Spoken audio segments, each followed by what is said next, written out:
Hey, welcome everyone. I am Miriam Haugen, part of the Creativity-Hive team, and you are here for Creativity-Hive's weekly show.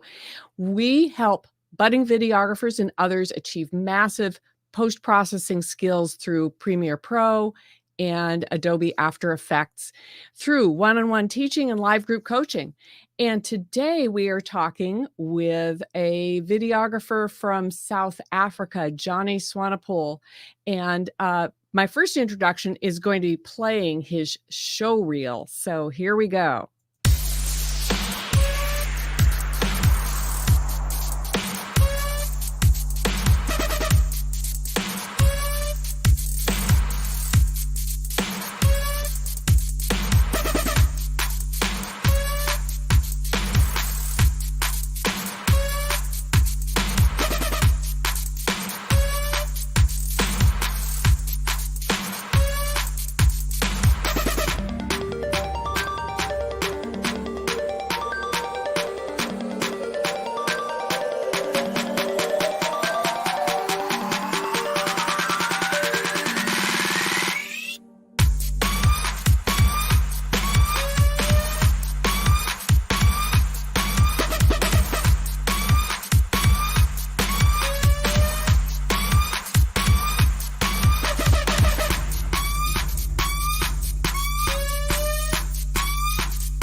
Wow.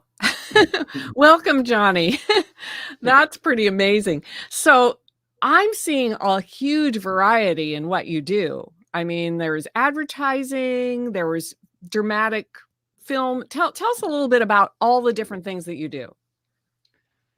Well, I love motion graphics, but because I work in advertising, I get a lot of different types of requests.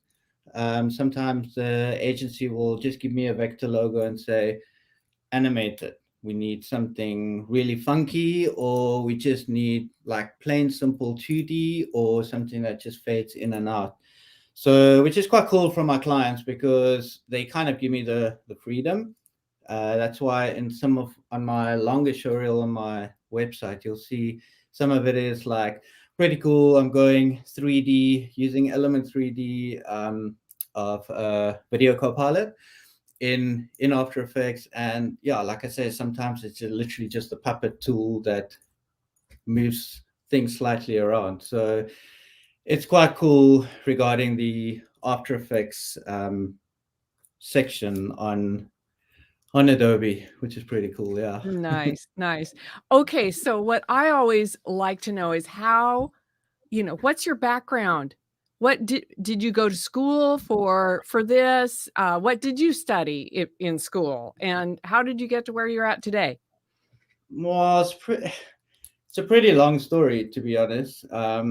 When I was actually going to study psychology, um, but financial circumstances when I was 18, well, 19, wouldn't allow for me to actually go and study.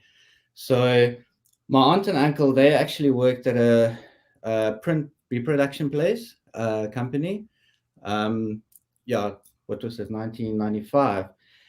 And they said to me, listen, come and have a look the one Saturday. Just come and have a look. They were working shifts and stuff like that. Just see what it does. See if you like it or not. So I went, and a week later they chased me away because I was so intrigued with the whole advertising world. I learned how to do scanning and all of those kind of awesome departments of print, and never touched the Mac. Those days it was still the Cytex. I didn't even know if Cytex still exists. but yeah, I was working there, but then the company went down, liquidated. So my boss kind of had to take me over. Reason why I say he had to is he, because I was staying there for so long, he had to employ me. And just as soon as he employed me, we shifted. So then I went to another company, another production house, and I worked on the Mac, doing scanning, and I progressed my time as I went along. Learned Quark Express, all programs like Freehand and PageMaker and all of that. And then later on, I ended up into photo retouching, and I kind of was a very cool boss of mine that taught me all the good tips and tricks of how to do. Ended up being a specialist photo retoucher, and then yeah, after that, worked at a couple of agencies. Started my own company with a good friend of mine, and we were doing that. But at the same time, I've always wanted to be into film, creating movies eventually when I at that stage. And yeah, I progressed, but because I couldn't always rely on other people, and I didn't want to rely on other people to kind of get the stuff done if I film something. So I started teaching myself the editing process and the motion graphics, which I love doing because I love doing titles, and it just goes so nicely with Photoshop. I actually my edited in Final Cut in the first stages or first couple of years, but then I got to a point where I discovered the beauty of After Effects. So that just went hand in hand with the Photoshop that I did. And yeah, so I picked up a camera, knew nothing about filmmaking. My first film was pretty bad. Looking back at it now, maybe a re-edit at some point, but I didn't know about the different angles and all of those kind of things. But yeah, I kind of just progressed from there and bought another camera and started writing. So yeah, got to a point where it's just like I love the whole process of, at least I know what can be done in post, so I don't waste time on set. Yeah, So that's yeah, probably, particularly if you've got a bunch of people involved, talent and whatnot. You don't want to be going, oh, what should we do next? Yeah, being able to cut down well, on time makes a big difference. I'm gonna exactly. bring I'm gonna bring Mo and Neil on here. So, hi, Mo. Hello. So Pleasure to these meet guys always you. have some fun questions. And You know, uh-oh, Mo, I can't hear you. I think you're muted. Unmute Mike? No. Yes, there you go. Sorry. There I'm we sorry, go. Neil, That's thank you you. can better. go first. Hello, hello, Johnny. I'm sorry, I was just waving because Neil, That's you can okay. go first. I've got a long list, a huge list. Yeah, well, of course, Miriam and I came into this from a background. Had a portrait studio, which actually we still have. Miriam runs that. I haven't really dealt anything with the portrait studio in almost 7 years now.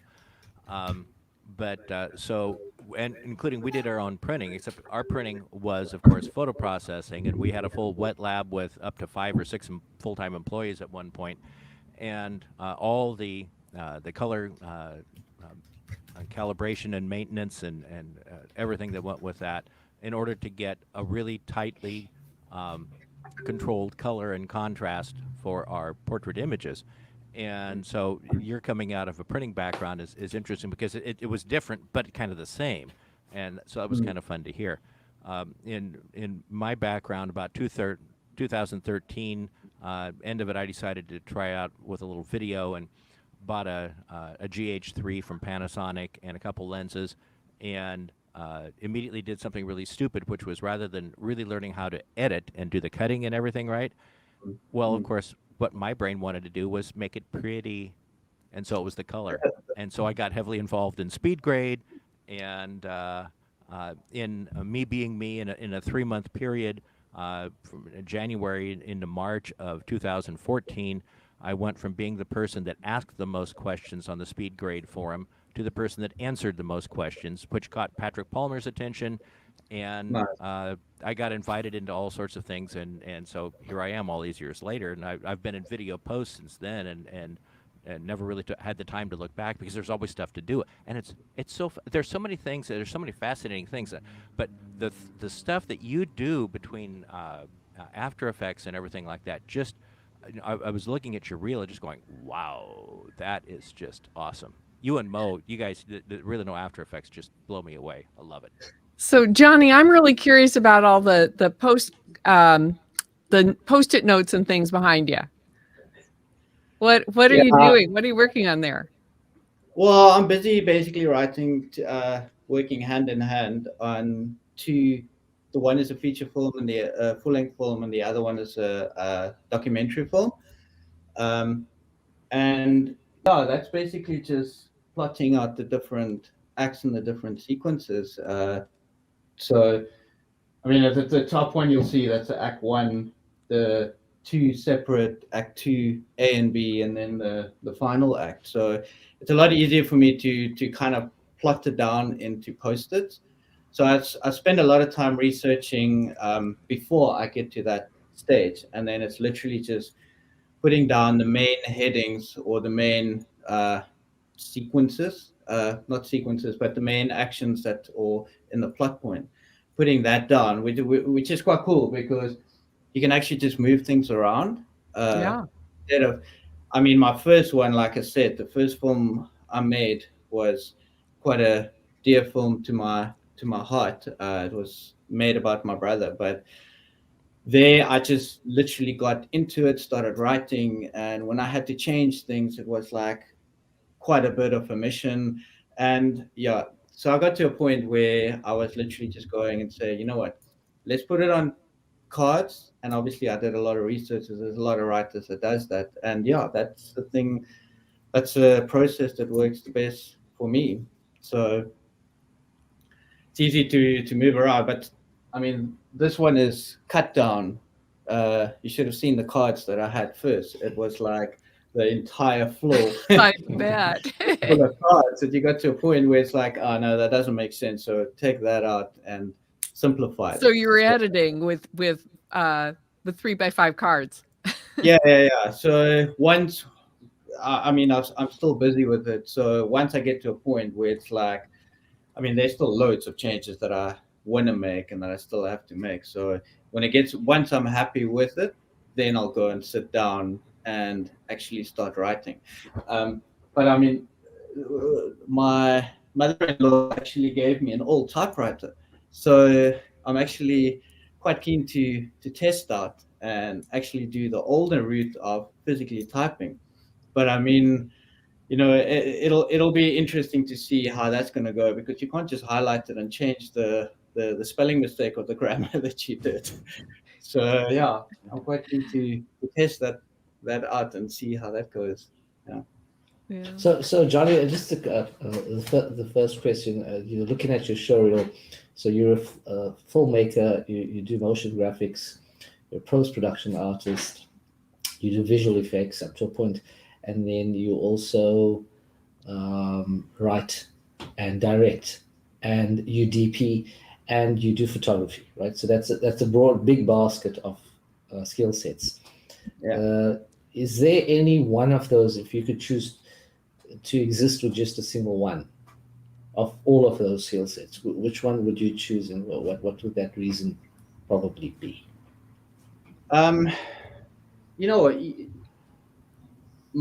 mean, I love the motion graphics, as you know. I mean, I know you personally, so the motion graphics is always pretty cool because I love to use Red Giant, and I mean, I do a lot of 3D as well, which is literally from cinema that just incorporates the whole thing. But if I have to choose, what I want to do is basically writing and then DP direct the film at the same time. So because I know what I've written and I know how I want to shoot it, and which makes my life kind of easier when I direct it, because I'm directing I know this is going to sound weird, but besides for the story, I kind of direct for the post at the same time.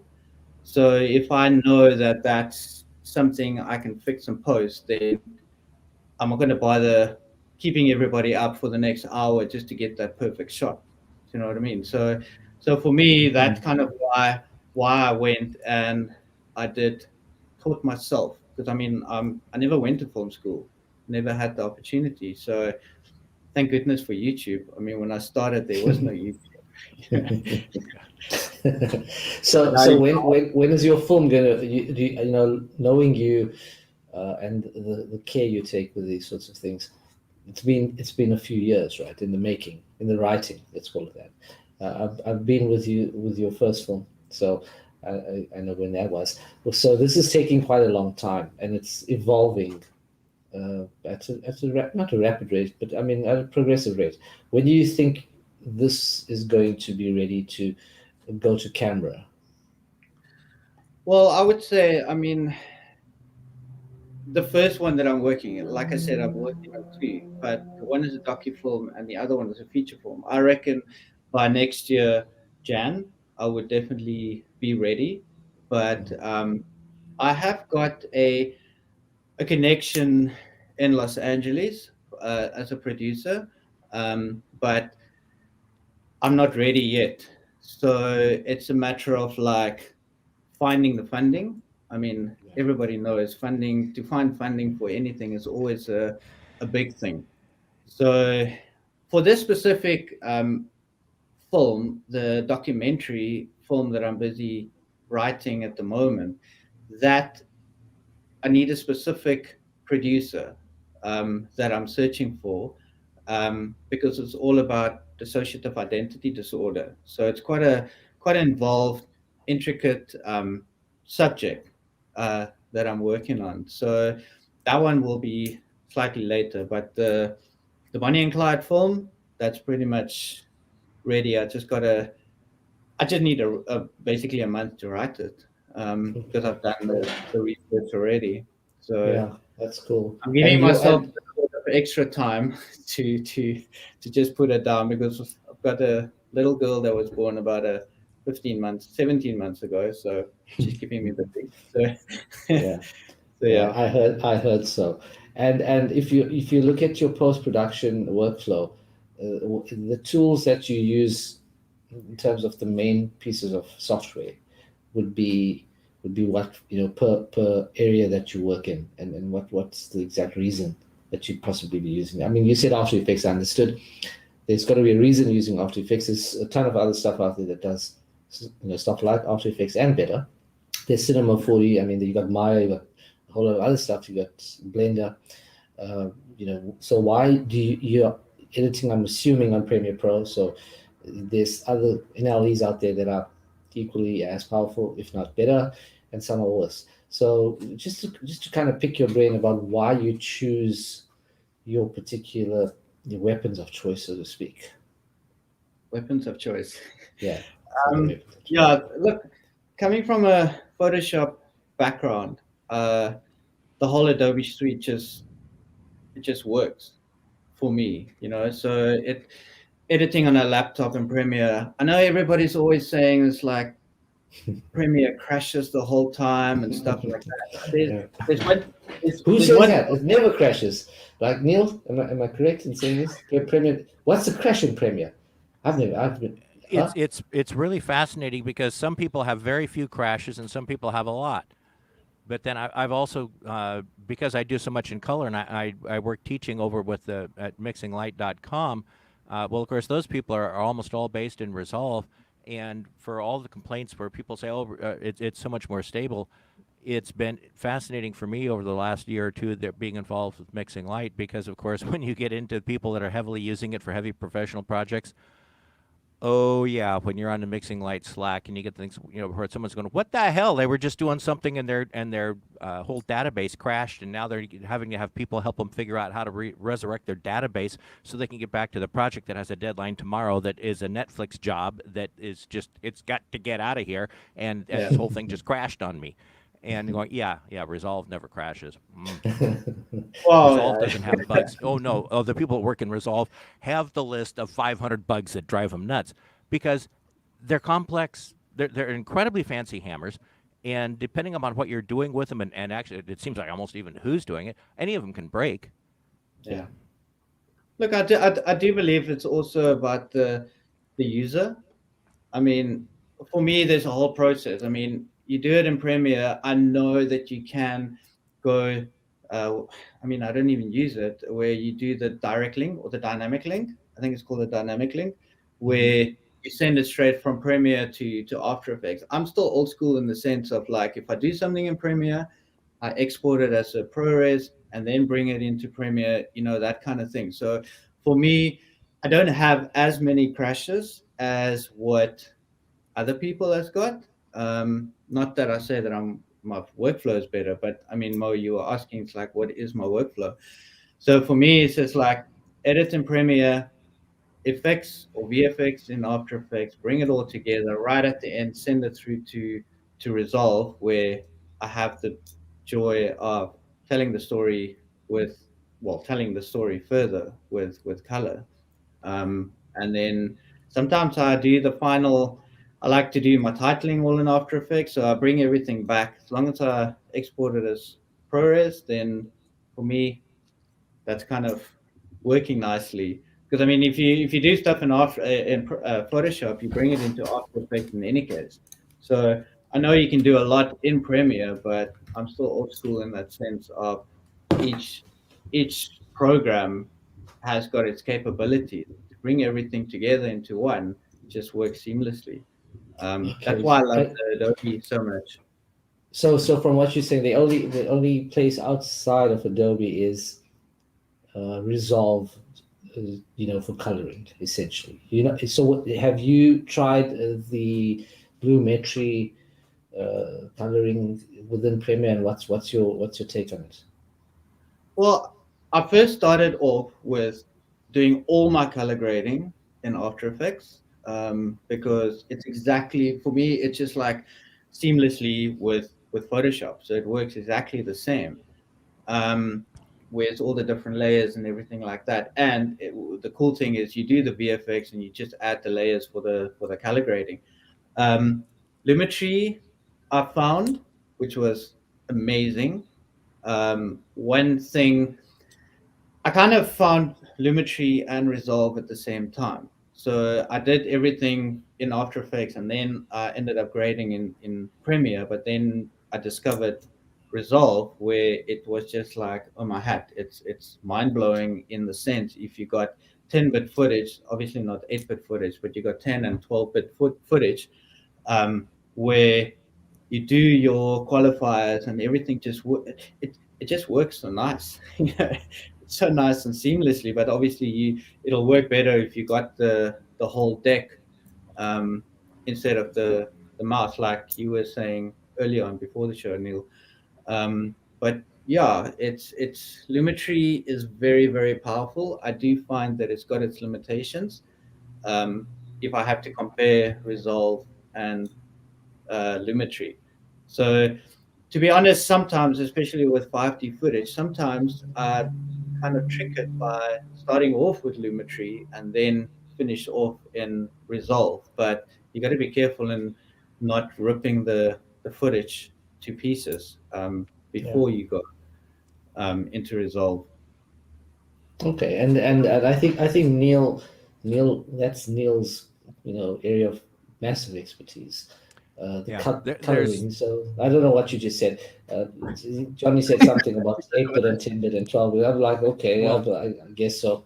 I have But fun when I'm Neil can talking with elaborate. the engineers because um, I've pushed Lumetri so hard over the years and in so many ways, and I keep trying to do exactly what I or anybody else can do and Resolve with it. And so there's a lot of ways where I know how you can get there, but there are some things where Resolve gives you a lot deeper tool set, and so it just makes it a lot easier. But then, of course, Resolve was designed as a color grading application, and it still has that amazing and deep tool set. but for most of my stuff, it's a lot simpler, and I can do it faster by staying in Premiere Pro. If you're going to do a major project, yeah, there's some organizational things and everything, and especially now in the color management that Resolve does much better. That said, Patrick has assured me that he was finally given the approval, something that he's been doing since he took over in was it 2019 or something like that, when he was hired to take over all of their video applications. He's been pushing to get an enlarged color staff, and a few months back he finally got approval to significantly enlarge his color staff, because of course they need to be bringing that into a modern post-production world where we've got to be able to deal with not only high dynamic range, we've got to be able to deal with wide gamut media, even if you're only in SDR, and standard dynamic range is still, of course, 90% or better of all professional material.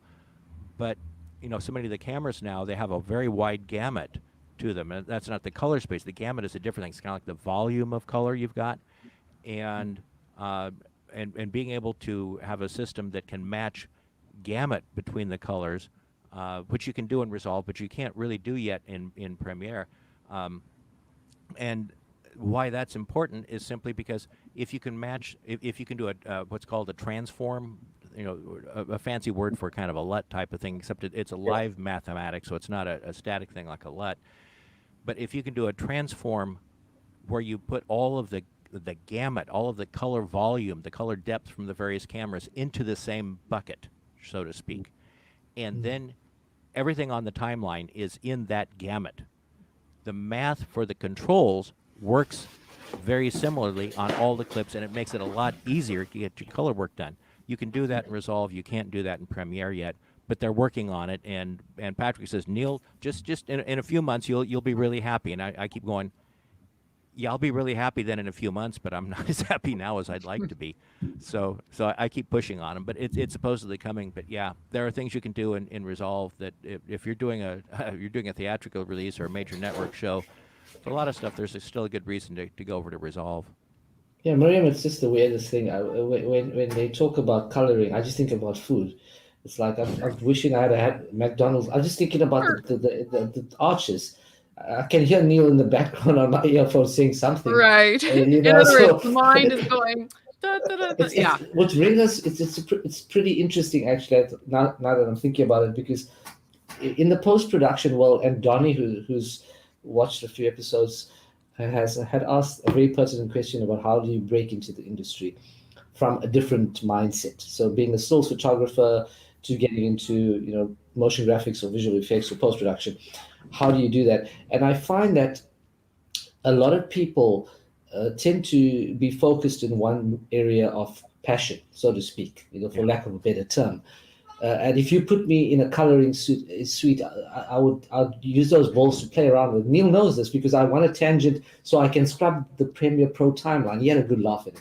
It's got nothing to do with coloring. So look at their faces. They're like, what the hell? This is blasphemy. What is he saying? So, it's just the weirdest thing.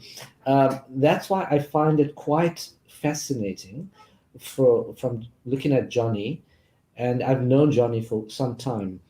And I know his transition from the day I met him. Johnny is a very pedantic person. If he doesn't get it right 100%, he's not going to let it out the door. So Johnny we had a studio in the same building. He had a studio with his partner, and I had a studio, I was there.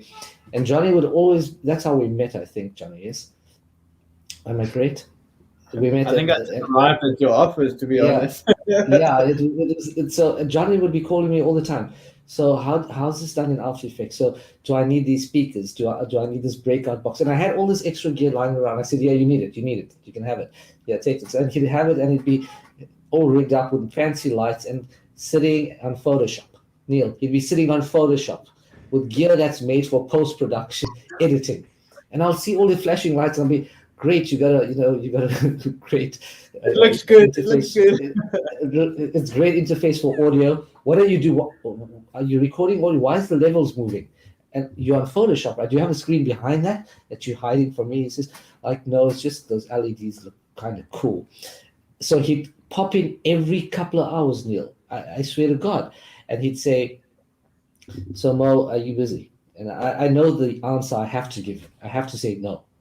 So I say no. What is it, Johnny? And he'd like, what's the puppet pin tool? And it's funny he said it earlier because he came to me, what's the puppet? No, he actually didn't ask me. He says to me, so he was sitting there and we were talking and I was making something move. And he's like, how did that happen? That's like magic. I'm like, use a puppet pin tool. Huh? What's that? I said, Johnny, from the one it was side like, to the next. I said you gotta learn the stuff. So I've seen his progression in the After Effects world, in the post-production world, and of course in the three-dimensional space, which is Cinema 4D. So the reel that you saw that he put together was quite exemplary in the fact that he was self-taught in such a strict manner. It was like he was the student and the teacher and the principal and the person holding the cane, that he beats himself up pretty badly if he doesn't get it right, which is a very interesting way to watch someone work. And the point that I'm trying to make is you got the whole motion graphics directing and all of the stuff that moves. All those things move. And then you got coloring right slap bang in the middle of it. And Neil's also guilty of this, by the way, everyone that's watching, because Neil's also, he edits.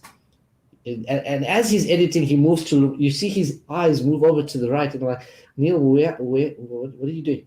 And he's like, no, he doesn't talk for 5 seconds. And I'm like, I bet you're looking at the lumetri panel. You suppose you should be editing. And Neil's like, check, see his hands on those balls, but he doesn't show you the cam. He shows you the one that he's on now, where he's hiding. He doesn't show you his setup, but his hands have disappeared. And he's like, I'm like, Neil, we're supposed to be editing. And he's like, lumetri. I'm like, holy God, what are you doing? Fun. So I went to, it's fun. Yeah, I went to see what lumetri does. And I used to color in After Effects in Color Finesse, Neil. It was a great plugin. Mm-hmm. It was a really awesome plugin. Way beyond its time. It was fantastic.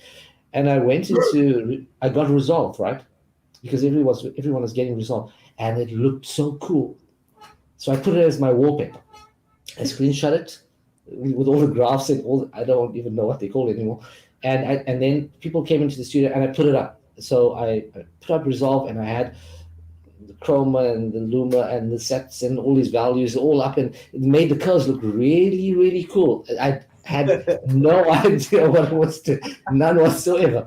And that's why it's so fascinating and so amazing, because to be able to take all the skill sets that Johnny has and add coloring, which is his passion, it's like a reversal of what a visual effects artist is and an editor is. So it's quite interesting that each day. This is Johnny's interview, right? Not mine. Okay. Right. So, I'm so sorry. Sorry, Johnny. That's I just okay, want that's okay. I just want to understand between all of them.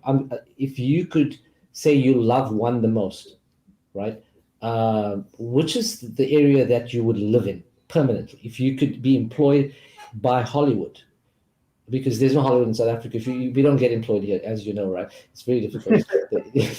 So if you get chosen in a Hollywood movie, right? Studio, Sony or one of these big, and says, come and work for us and choose one of the big 5. Where would you go and why?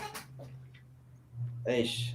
Yeah, that's not really an easy question to answer. But if I really have to cut it down to one specific thing,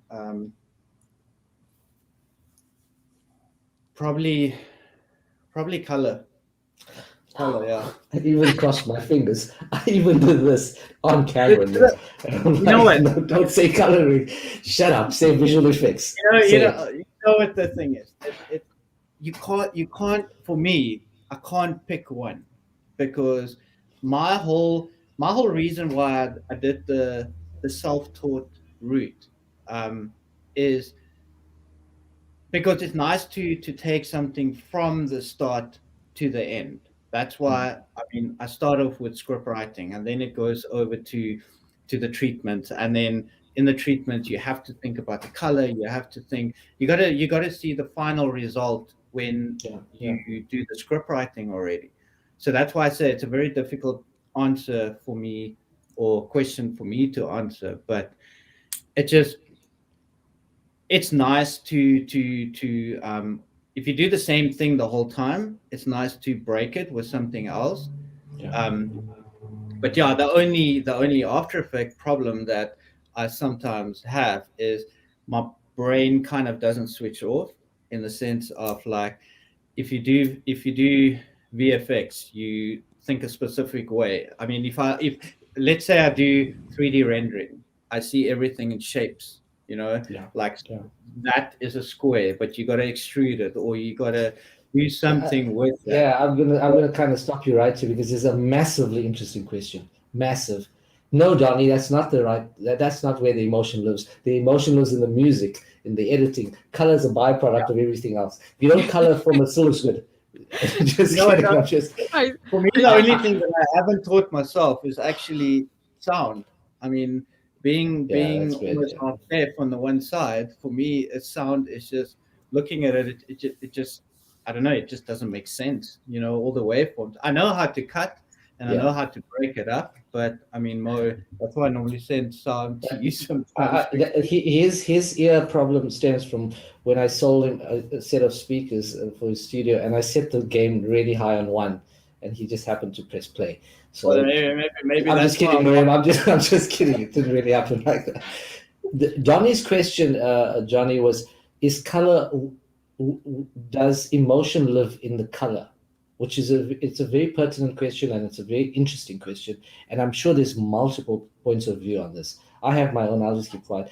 Maybe you and Neil and Miriam could elaborate on where the emotion lives in a movie. It's a very interesting question.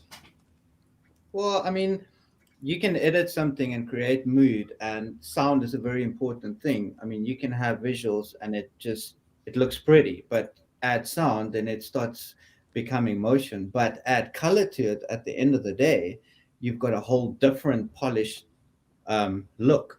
But also that's what I was trying to say earlier on. If you look at VFX, for instance, After Effects, you look at motion, how, like, let's say the rain is falling, so you're thinking in that motion look. When you look at color, you look at actual color, you look at the depth of color, you look at red means this thing, so you need to know your color wheel, of which is complementary colors. If you want a nice, like a love story, if you want a complete different types of story, you switch the colors, that you put complete opposite colors together. If you want a horror movie type, so color is a very, very important thing. And again, that's why I say it's very difficult, because you got editing telling a story, then you add sound, which makes that story even better. Then you add VFX, which makes it even better. Then you add color at the end of the day, and it just polishes the whole thing. You just got to make sure that you export it properly, that it does not pixelate at the end of the day. So your favorite movie? What's your favorite movie of all time? Point Break. It's an old movie. Cool. Yeah, Point Break with Keanu Reeves, right? Fantastic movie, surfer movie, really, really cool. The other guy was on it. What's his name? His partner. Patrick Swayze. Yeah, he was the bad guy, the guy's partner. They used to get beaten up. Anyway, I don't think he was a great actor, but he was cool in that movie. My question to you for that movie is: let's assume you were watching the movie, switch off the color, so you're watching the movie in black and white, completely black and white, right? Yeah. It'll still talk to you, right? So you'll be watching it and you'll enjoy it. Now switch off the sound. Whole different feeling. It's literally I mean, I've seen so many, and I mean, I'm guilty from it in the beginning. It's like you've got visual, you add track to it, and it gives you a feeling. Do you know what I mean? So it's that kind of feeling, in the sense of it's pretty. I find that if you just put visuals together, you have to have like a 20-second clip, but add sound to it, then that same 20-second clip should actually be like a minute, for it to have the same feeling of emotion that is putting together. Because I Yeah, mean, I guess you're right. Look, this is why photography to me, it's very strange. Um, no disrespect to photographers, it's a fantastic art form. It's amazing. Miriam's a professional photographer, and her stuff is, I mean, mind-boggling. I saw some of her stuff the other day. It's insane. She captures, I understand, stills captures emotion in the way you light it, etc. And I guess the music in stills would be how you light your subjects in the environment. That sings to you, so to speak. Um, in something that moves. So I could never do that. It doesn't make sense to my brain to work with something that's just standing still. It's just kind of weird. The only thing that stands still for me is my Mac and my keyboard. That's okay. They need to just stay where they are. But if I'm doing work with something, it has to move. The emotion from Johnny, the emotion for me would be initially a lot of Christine, still a few other people cut like this. A lot of people actually cut like this. They begin with the score. The score's created right at the beginning, so they have a vision. So you, as a director, would know this better than most. Or different directors have different perspectives on it, though. In my mind, as a director, I would envision what I want to shoot, the vision behind it, but I'd immediately, my brain would associate some sort of score Yeah. or sound Yeah. with it, and that to me lends greatly to the emotion. That being said, I think it's a pretty broad question, because I guess the magic is in the melting of the sound, the edit, the color. So without a complete combination of those, and this is why really great films like The Shawshank Redemption, Neil, as an example, colored to perfection. I mean, it was insane. Christopher Nolan stuff. I mean, I don't like the Batman movies, but he shoots fantastic lighting. He loves natural lighting. He loves to shoot on digital, but he likes to shoot on just on 35mm film as well. So those kind of guys, James Cameron, going fully digital, but then on Titanic shooting for, those are the really great creatives who take everything and wrap it. So your kind of skill sets are pretty much needed, where it's similar to kind of people like James Cameron, where they direct, and a lot of people, Neil would say the same, and I've got the same advice. If you direct, don't edit your own movie. They say this. So Jim Cameron doesn't edit his own movies, right? But he will sit behind the editor, and everyone knows the nightmare that Jim Cameron is, or James Cameron would call him Jim. You'd be the same nightmare. So they like shake and quake in fear, because he wants it to be. But then what he does is he gives them some creative freedom and license as well, which is really great. So yeah, Johnny says The Green Mile was beyond belief. It's my favorite, one of my favorite movies of all time, The Green Mile. Everyone's got to see it. That lighting in the prison, the interior, was close to perfect, as perfect as any human could light. So the question again was, if you could choose one, and I understand where you are, but I think you said colorist. So I'm just going to keep quiet because I don't know anything anymore about coloring. So I'm going to let Neil No. take it from Well, there. we all know exactly where I would go, which is of course Visual coloring. effects. Ah, Visual yeah, effects right. is where Neil would go. No. Yeah, no Coloring. coloring. I have something to share here. Neil hates editing. And you know why No, he hates editing? It's Neil. because editing is involved with cutting things out and throwing them away. Oh, And he does he not can't like to do throw that. them away? things. He Neil, cannot do that. I got to share a secret with you, right? For a long time, you're not really throwing it away. It's non-destructive editing. It's still living on your hard drive. You're not cutting it out. It's not It's film. cutting it out. Are you? It's making a decision. And it's one of those things that finding out here just a few years ago that I was autistic, and what goes within that, and including executive function disorder, as it's called, and a few other things, is going, oh, this makes so much more sense. All of a sudden, I understand why editing is a slog for me, because that whether deciding to cut on this frame or 2 frames later, which, like I've watched Christine Steele at work, and it's amazing. She loves doing that cutting, and her brain just goes, what? When she's doing that, and she is so fast at setting things up so that she's doing her trim passes, and she's just cutting right to the frame, and she's matching up all the stuff, and she's wild at it. And I try and do it, and my brain wants to explode because of the pain pressure on it, because of well, is this the right decision? How do I know this is the right decision? But when I'm in color, there isn't any of that pressure. There is no right decision. You There's can only, just is make it it pretty. prettier, Yeah. or do you need this to be ugly? I can make it ugly too, The thing is, with the cutting, it's like with the editing, it's like you gotta. The only thing I don't like about editing is the changes. It's like the back and forth between. I find it a lot with advertising agencies. I mean, no offense I worked at an ad agency as well, or a couple, but it's just like the back and forth. It's like move it one frame or even 2 clicks to the left, or take out 1% magenta, or that kind of things. It's like is it really going to matter? But you said no disrespect to the agencies, and no. Let me say, they're crazy. All the agencies are completely nuts. They're mad, and I'm just going to put it on record because I know what you go through, and I know what I go through, and what we go through is very simple. No, there won't be changes, and here's the budget. Or it's signed off, and then a week later, a couple of days signed off. So it's a whole After Effects composition. Okay, there's flares in it, there's particle systems in it, and the guy says change the word it to if. It's one letter. So you got to re-render the thing for 4 hours, and the guy calls you every 2 minutes. You didn't mail it to me.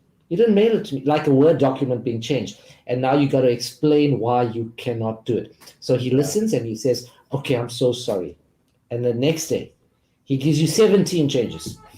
And he says he needs it by the end of the day. And you say, but there's budget adjustments.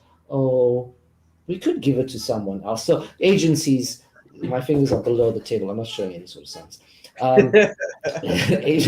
Agencies give you this runaround.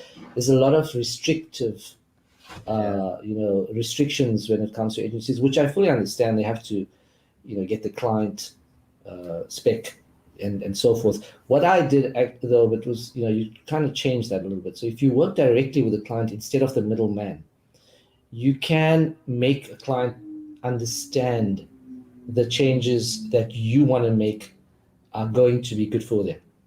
But in an agency environment, that middleman, that dude that's got the pen and paper, who has no idea what After Effects is, you tell him resolve. He thinks you're trying to resolve a problem. So he's talking corporate stuff, right?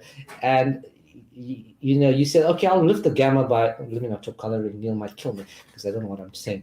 Okay, so if you're going to change the particle system, Neil, I'm so that, just by 1 degree, the emitter. So, and the guy doesn't know what you're saying. Whereas with a client, you can show them directly. If you show the agency, you got to tell them, okay, I'll send this to you, and then they'll post it to the client and they'll courier it to the. So it's very restrictive in that sense, and it's counterproductive for the creative. What they don't understand is that the creatives get really tired and really clogged up by those restrictions, and it doesn't allow the massive amount of creative freedom to express itself. And this is why you see a plethora of TV commercials that are rubbish. It's because they're given a spec. And unfortunately, that's something you have to live with because it pays the bills. And this is why what you're doing to me is quite interesting, because you try to pay the bills, but you're doing something that you're passionate about, Miriam, which is what you saw in the background, the Post-its, little things, so you're still following your dream, but you're also trying to put food on your table, which is and that's what brings me to Johnny's question about getting into the marketplace. What do you feel, Johnny, about somebody that would come up to you as a 17-year-old, as an example, and says, hey, I want to go into the creative space? What would you say? Not to advise, but what would you tell them? Would you tell them to, it's your answer, I guess. Go into the creative space. Yeah, I want to be an editor, or I want to be a visual effects. I want to be you, Johnny. I Yeah, I want to wanna do what be- you're doing. I know your nickname is they call you Johnny Pineapple or something. We'll get to that just now. Dude, I don't know where you get that name from. I gotta be honest. I saw a few posts somewhere, but I'll tell you about that later. So, would you tell them what would your advice be for them if they say, "Oh, look, I want to be an editor," and they're 17, coming out of school, or not going to film school, not that film school is going to, guarantee a place in the job market. What would you say? I would literally say, if you want to be an editor, learn how to shoot. That's basically what I would say. Because the thing is, if you learn how to shoot, you know how to edit. Because when you edit, you know, okay, I need like 5 or 6 different angles for that edit to work. I mean, I've seen so many edits where it's literally one angle with a beautiful track. You got all of the nice sound, it's like sound design is, but it just doesn't feel right, because you need all of that different angles. I mean, if you go into like sites like ArtGrid and you're looking for, I mean, I surf, so you're looking for a surfer on the wave, you'll see that there is, on that one specific where you honed it down to one specific shot that you want, you'll see there's different angles. So if you want to edit, learn how to shoot, because that for me is how you learn how to edit, if that makes sense. Yeah, So certainly. that's got nothing to do with sound, that's got nothing to do with VFX, that's got nothing to do with any of the other stuff. I mean, my son is he's growing so amazing. I mean, everybody says he looks pretty much exactly like me, but he followed that whole process, and it founded like, well, you could, if you look at his stuff, it's just like he started shooting and everything like that, and his stuff is just amazing because of the fact that he literally just goes and shoot different angles. But when you shoot different angles, it also teaches you how to do VFX at the end of the day, because you focus. I know it's all in post or in camera that you learn how to do that, which helps you in the editing process. Yeah. I hope that makes sense. Yeah, So sure, absolutely. somebody You wants get a to better learn how sense of what the media is you're working with, I think. exactly. I mean, there's another friend of mine, a good friend of mine. He's actually, I don't know if I'm allowed to say it, but he's building a whole platform, which eventually, I don't know if he's watching, hopefully he's not, I don't know, but he's building a whole platform where he's actually teaching young people that want to become filmmakers by telling them, listen, you're only allowed to use your cell phone, nothing else. And from that, you learn how to edit. If the edit is fine, then you start, if the rest kind of evolves with it, with the motion graphics and the grading and stuff. At the end of the day, if you want to edit, learn how to shoot. I know that was a long way of explaining, but Well, I guess the next question would be for Neil and you, given the color space you work in. Excuse the pun. So, guys, today's the digital age. It's all about digital. It's mobile, and it's being shot on iPhones and whatever other phones. Is there really a place for editors and colorists with the sort of content that's going out onto social media, which is the largest platform for content on the planet?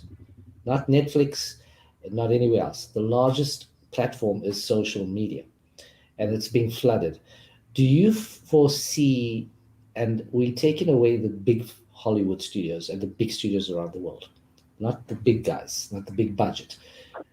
The guys are not coloring their stuff. They're putting a soundtrack on from any, Katy Perry soundtrack album, or whatever it is. They putting some visual effects that has come pre-packaged from a company that makes visual effects, and you just paste it on a layer. The NLEs pretty much don't exist in the studio. They don't even have a MacBook. They're doing it on their mobile phones. Do you see this as a shift in how filmmaking has evolved or is going to evolve to become a fully mobile experience? It's fascinating. Adobe has Premiere Rush, which is of course designed to start with your phone and do a lot of the edits. Then you can take the project into Premiere if you want to. But a lot of people do their their socials direct from their phone. Now, that is a large and expanding market. But on the other hand, YouTube is getting to be such a huge thing, and there are so many people that are trying to get their content to come across better, and what they end up finding out is back to the old thing of better sound, better color, better graphics, better audience. And Yeah. so it's been really fascinating to see that a lot of the people that I've been paying some attention to that are on socials and YouTube are going, that one of the things they learned that they had to do to go from being, hey, I'm a kid with the camera and it's cool, right? And I do this real cool effect here, to get taken more seriously and to get a wider audience, they had to look professional. And that meant sound, color, effects, and graphics. I get what you're saying. I have to differ a tad bit with you, Neil, because if you look at the biggest influences, it's a weird term for me, but the influences on the planet, people that I eat on TikTok, YouTube, whatever social media channel, it's lifestyle stuff. It's the lives they're talking about. It's just, GoPros and, that kind of stuff, or their mobile phones. They are some of the richest people on the planet. And what's happening is the youth of today are not looking at great movies anymore. They're not looking at movies that were made by the great filmmakers. Cinemas are almost dead, as we all know. Netflix made sure of that, right? And it's going to be soon really just dead. James Cameron is holding on to it for dear life because he's releasing new formats, and Avatar 2, 3, 4, 5 being shot, and it's going to need cinemas. So, but the age of the cinema is pretty much a dead age. So if the guy's an aspiring filmmaker, my question is the following: Does he have a platform to levitate to at some point to Hollywood or one of these big countries that have a filmmaking industry, or does he just want to monetize and make millions? And the guy's reviewing products, just reviewing a product and making millions, right? And the guy's shooting TikTok videos and becoming viral. It's a really ridiculous TikTok video about an egg dropping on someone. It becomes viral because it's not because of the process, it's because of the audience. The audience is now looking for a quick fix. Prior to the age of this social media thing, it was a case of they don't want to read anymore. They want to press play. Okay, so they press play and they watched a long video. Then the video was too long. And Gary, Miriam, who you're talking about, right? The influencer, yeah? Right? He said the following: before TikTok became big, he said, go invest in TikTok because it was an instantaneous 10 to 15-second fix. So you see these little zombies, yeah, sitting looking at their mobile phones and giggling away. And each time they watch the video, the guy, whoever's made it, not intentionally and sometimes non-intentionally, is making money. So what I'm trying to say or ask, with the point that I differed with, is they may want to, out of the 100,000, there'll be 5 or 10 that may want to aspire to becoming a filmmaker. And out of this 5 or 10, maybe one has a shot in the dark because it's a very difficult industry to break into. There are no new great directors emerging. There are lots of directors emerging. Let's put it that way. But none of them have really outshone great directors. So it's a new world. And that goes back to the question to Johnny and yourself, Neil, about whether you feel that these tools actually are going to be necessary in the next 5 years.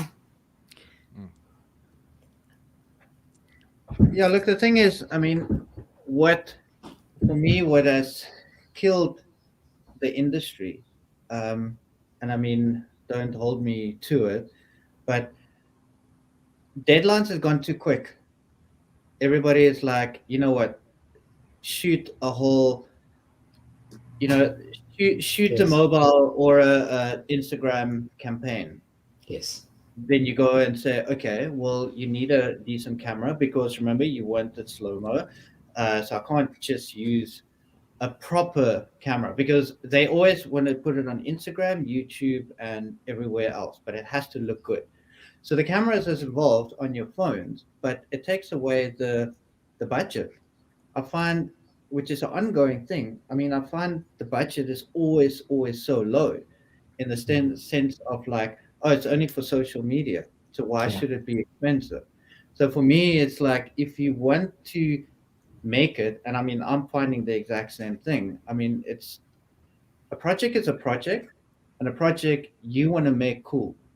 You always want to make it your spin on it and things like that. But when a budget is limiting you to do that, then it's very frustrating. So it's like the what you said it earlier on, Mo. One has to pay the bills, and the other is actually your dream job, that Yeah. kind of thing.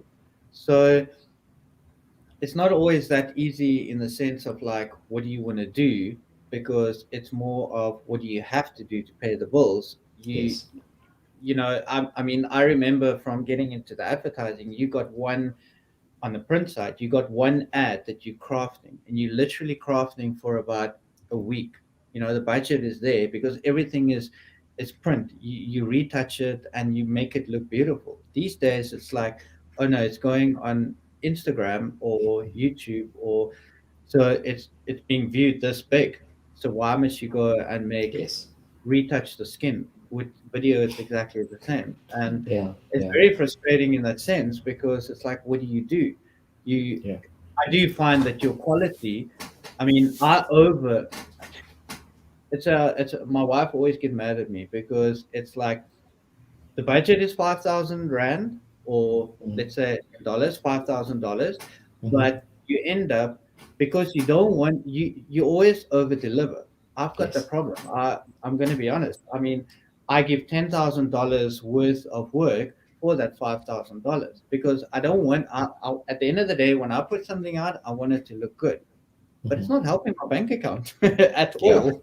You know, Right. so I mean, yes, you got like the iPhone 12 or even my iPhone XR, it shoots at 240 frames, which is amazing. I mean, not even the red, well, some of them, don't even shoot that high. So the higher you get, the light, the stronger your lights need to be. So it's very frustrating in that sense of like, what do you shoot? I mean, Yeah.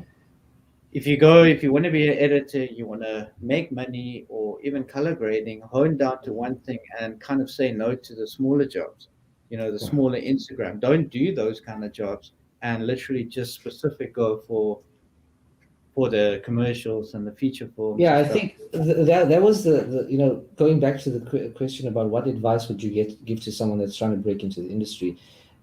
All this plays a factor because the industry is becoming, and I'm sure Neil would agree with this. It's becoming the super rich and the super poor, right?